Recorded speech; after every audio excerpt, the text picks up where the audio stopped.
નમસ્કાર વિદ્યાર્થી મિત્રો, હું ચિંતન બારિયા ઓટોમેટિવ સબ્જેક્ટના એક નવા વિડીયો સાથે અહીં ઉપસ્થિત છું. આજે આપણે ધોરણ 12ના યુનિટ દ્વિતીયના સેશન 3 સિલિન્ડર બોર લાઇનર ઇન્સ્ટોલેશન વિશે અભ્યાસ કરવાનો છે. આપણે આગળના વિડીયોમાં જોયું હતું કે પિસ્ટન છે એનો ક્લિયરન્સ કઈ રીતના કરવાનો છે એ વિશે માહિતી મેળવી હતી. તો આજના આપણો જે ઓનલાઈન સબ્જેક્ટ છે એમાં આપણે સિલિન્ડર બોર લાઇનર ઇન્સ્ટોલેશન વિશે અભ્યાસ કરવાનો છે. તો ચાલો એનું ઇન્સ્ટોલેશન કઈ રીતના થાય તે માહિતી જોઈશું અને એની વિશે અભ્યાસ કરીશું. તો તેનું સંબંધિત જ્ઞાન તમને કહું તો કે બોર સ્લીવનો ઉપરનો ભાગ જો તમે ઘસાયેલો હોય તો તેને તપાસો અને સ્લીવ બદલો. હવે જે આ બોર સ્લીવ છે, શું છે બોર સ્લીવ? એ સિલિન્ડરની અંદરની બાજુ ફિક્સ કરવામાં આવે છે. તેનું મુખ્ય કારણ એ છે કે આપણું જે સિલિન્ડર બોર છે એ ડેમેજ ન થાય, તેને બદલે જે આ ઘર્ષણને લીધે એમાં વીર અને ટીયર થાય એ સ્લીવનું થશે. તે માટે આપણે એન્જિન સિલિન્ડરની અંદર શું ફિટ કરશું? બોર સ્લીવ. તો એનું ઇન્સ્ટોલેશન કંઈ કરીએ તો શું કરવું? પહેલાં તેની તપાસ કરવાની છે કે સ્લીવ સારી છે કે ખરાબ. ડાયલ બોર ગેજની મદદથી ખાસ કરીને ટીડીસી પર સ્વિફ્ટ વોલ્યુમ અથવા રિંગ ટ્રાવેલ એરિયામાં તૂટ ફૂટ તપાસ કરો. હવે જે ડાયલ બોર ગેજ છે, જો આકૃતિમાં તમને દેખવા મળશે, આ કેવું છે? બોર ડાયલ ગેજ, જેમાં આપણને એનો સિલિન્ડરનો ડાયામીટર ઓવેલિટી છે, એટલે કે એનો ડાયામીટર યોગ્ય છે, કોઈ જગ્યાએ વધી નથી ગયો તે આપણને જોવા મળશે. હવે જે આ સ્વિફ્ટ વોલ્યુમ છે એને શું કહેશું? તો કે ટીડીસી, સિલિન્ડરની ઉપરનો ભાગ છે ટીડીસી કહેવાય, ટોપ ડેડ સેન્ટર. ત્યાંથી સિલિન્ડર હેડ વચ્ચેનો જે એરિયા છે એને શું કહેવાય? Swept volume. એ એરિયામાં તૂટફૂટ નથી ને પહેલાં એ ચેક કરીશું. ત્યાર પછી જો પિસ્ટન રિંગ રૂમમાં અટવાઈ ગયેલ હોય તો બોર સ્લીવ પર કાપાઓ જોવા મળશે. જો પિસ્ટનની રિંગ્સ છે એમાં ભંગાણ થયું હોય તો તે શું થશે? સિલિન્ડર સ્લીવને નુકસાન કરશે. તેની માટે આ જરૂરી છે. એન્જિન વધુ ગરમ થવાને કારણે પિસ્ટન બોરની સ્લીવ બેસી જશે.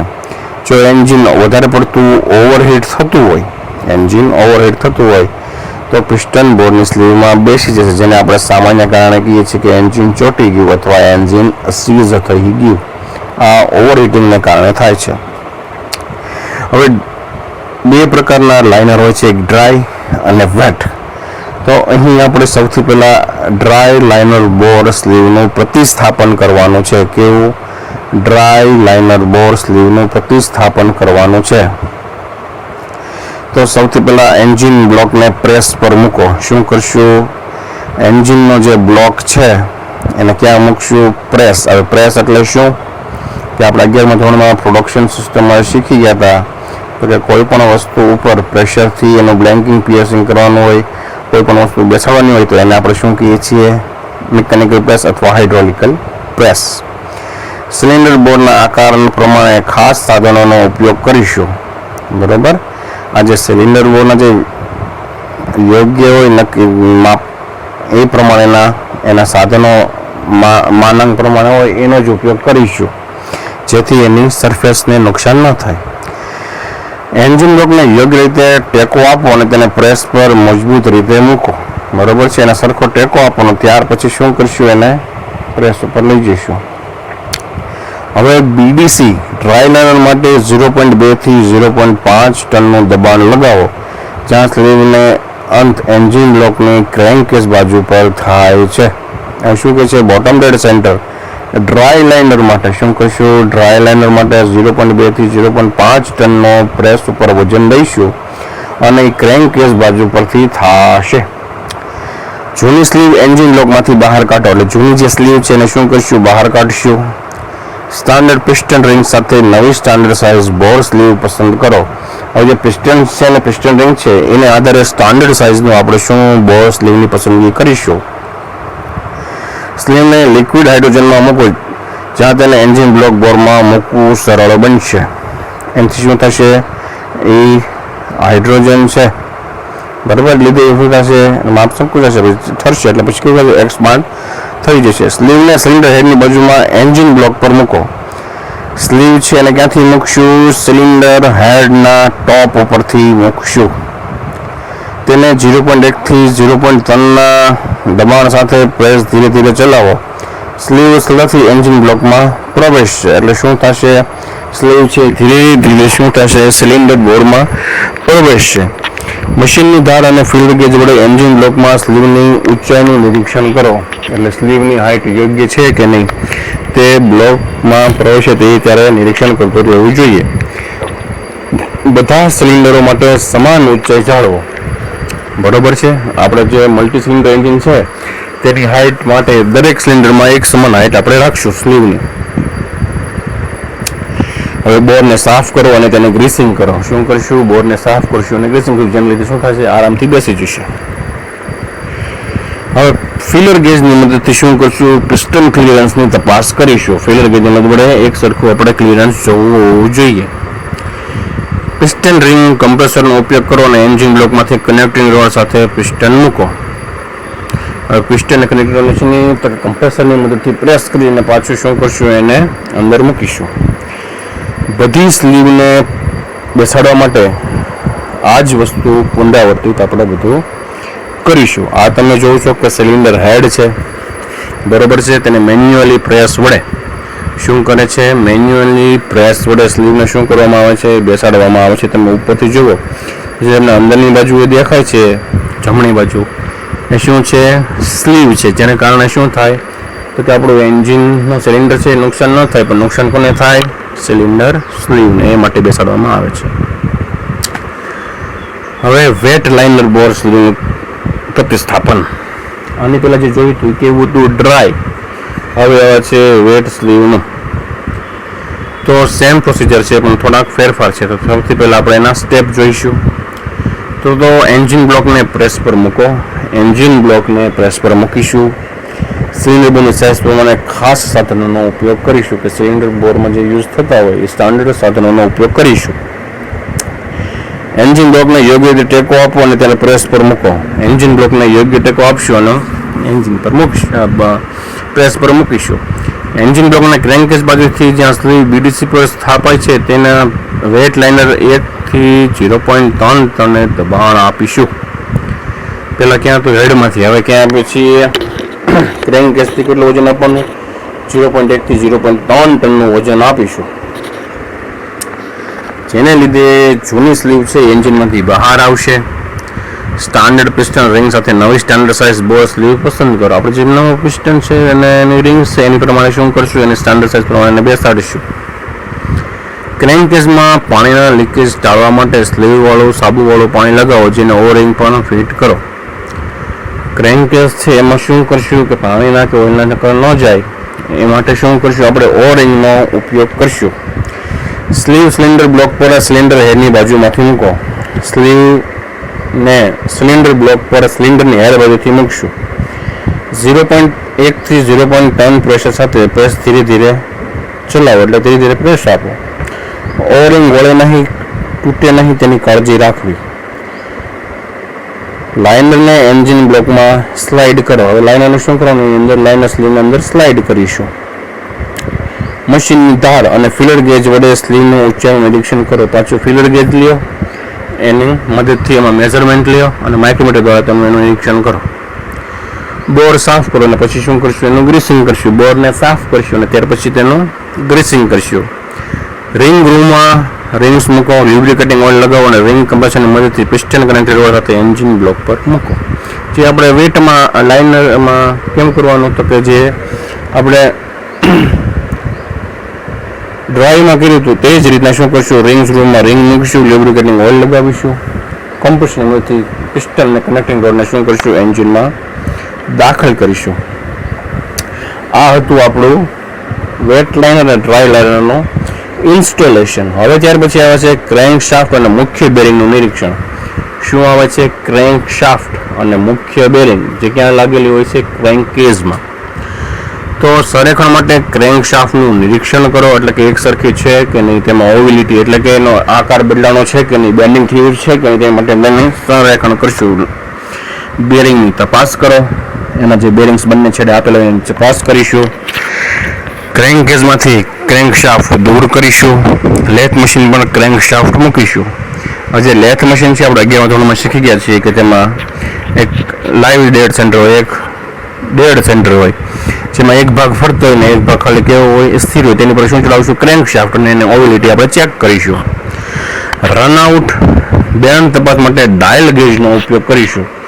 આ ડાયલ ગેજ વડે આપણે કેટલા માઇક્રોનમાં અપ ડાઉન છે તે આપણે માઇક્રોનમાં મેજર કરી શકશું. આ ડાયલ ગેજ છે એ બંને છેડા ઉપર તપાસ કરવામાં આવે, જેને લીધે આપણે આપણી ક્રેન્કશાફ્ટ કઈ રીતના વર્ક કરે છે તે આપણને ખબર પડશે. ક્રેન્કશાફ્ટને ફેરવો. જો રનઆઉટ 0.06 થી વધુ જોવા મળે તો ક્રેન્કશાફ્ટને ફરીથી ગ્રાઇન્ડ કરવાની જરૂર છે. જો તેમાં રનઆઉટ 0.06 થી વધારે જોવા મળશે તો શું થશે? એને ફરીથી ગ્રાઇન્ડ કરવી પડશે. અંડાકાર અને ટેપનેસ માટે મોટા એન્ડ જર્નલ મુખ્ય જર્નલનું નિરીક્ષણ કરો. એનું ટેપરનેસ અને ઓવિલિટી અંડાકાર ચેક કરવા માટે શું કરીશું? એનું મુખ્ય જર્નલ બેરિંગ્સ છે એની તપાસ કરવામાં આવશે.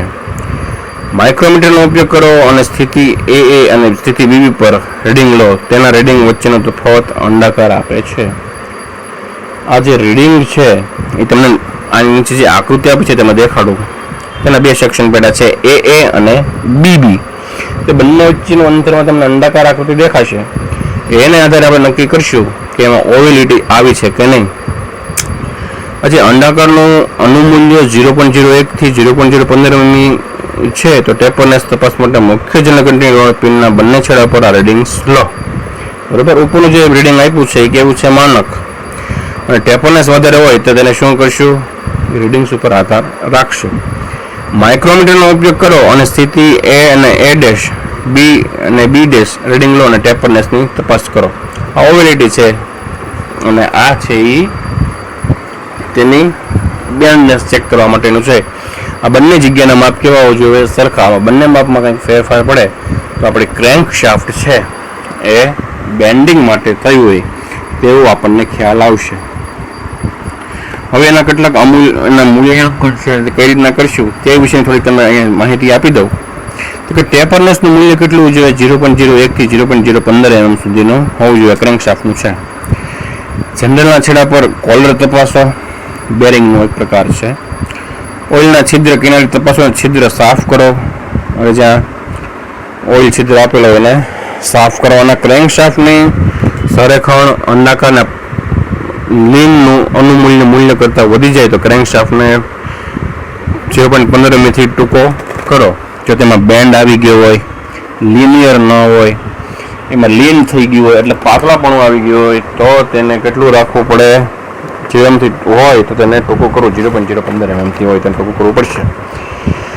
ક્રેન્કશાફ્ટની મરમ્મત ઘટડા માટે ખાસ ગ્રાઇન્ડિંગ મશીનનો ઉપયોગ કરવામાં આવે. આ જે સ્પેશિયલ ટૂલ્સ છે એ ગ્રાઇન્ડિંગ કર્યા ત્યાર પછી આપણને એનું અંતર 0.015 mm સુધી લઈ જવાનું હોય. એન્જિન બેરિંગ્સનો સમાવવા માટે ગ્લેપ ક્લિયરન્સમાં ફેરફાર કરો. પ્લાસ્ટિક ગેજ અથવા માઇક્રોમીટરનો ઉપયોગ કરી ઓઇલ ક્લિયરન્સ, બેરિંગ ક્લિયરન્સનું પણ નિરીક્ષણ કરો.